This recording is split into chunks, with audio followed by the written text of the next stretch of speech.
Hello, welcome aboard the HMS Beagle, where we explore foundational papers on evolutionary biology.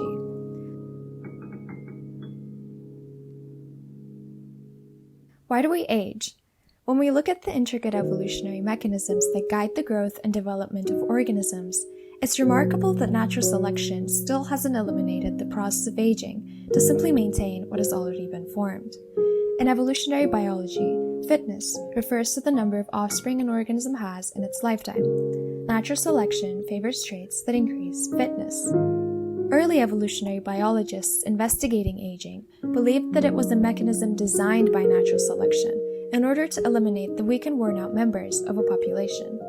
However, it wasn't clear how natural selection could favor individuals that aged faster than others, as it was obvious that a long-lived individual would simply have more opportunities to have offspring than a short-lived one. So, in the eyes of natural selection, aging would obviously be an unfavorable trait. But if aging isn't favored by evolution, why is it so common? To answer this question, we'll look at the antagonistic Pleiotropy theory of aging, introduced by George C. Williams.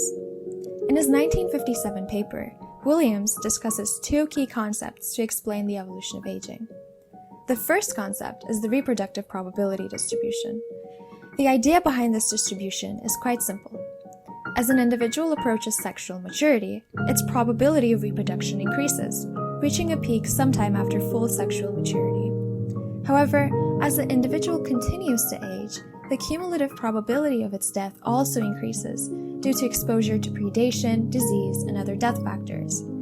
So even in the absence of biological aging, the probability of reproduction begins to decrease shortly after it reaches its peak. Another way to look at the reproductive probability distribution is to draw the graph for the total remaining probability of reproduction. When an individual is born, its total reproductive probability is at a maximum. As the individual ages, however, its remaining reproductive probability decreases. In the end, our curve for the total remaining probability of reproduction looks kinda like this, with a maximum at age 0. This means that if a mutation has a negative effect on fitness very early in life, this affects almost the entire curve. Whereas, if a mutation has a negative effect on fitness later in life, this only affects a portion of the curve. The second concept Williams explains is called pleiotropy. In short, pleiotropy is when one gene influences multiple unrelated traits. Pleiotropy is a universally recognized concept. In fact, most genes are pleiotropic. To explain the evolution of aging, Williams introduces a special type of pleiotropy, where a single gene has opposite effects on fitness at different ages. An example for this kind of pleiotropy would be a gene that provides a benefit to the organism at an early age, but has a detrimental effect on the organism later in life. When there's a conflict of interest between a benefit early in life and a detrimental effect later in life, natural selection favors a benefit early in life, simply because it has a larger effect on the organism's overall fitness. The rate of aging of an organism evolves through two opposing forces of selection. The first force of selection favors increased fitness at an early age at the cost of faster aging. The opposing force of selection acts to reduce the rate of aging, since biological aging is still an unfavorable trait. Williams argues that the rate of aging of any species depends on the delicate balance between these two opposing forces.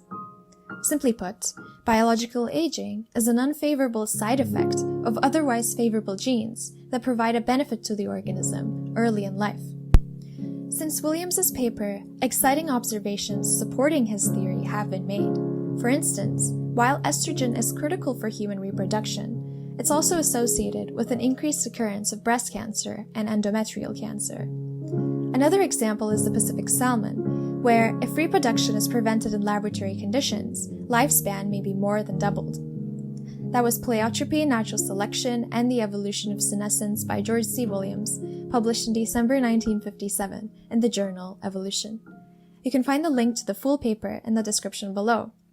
Please reach out if you have any questions, suggestions, or corrections, and I hope you enjoyed learning more about evolution today.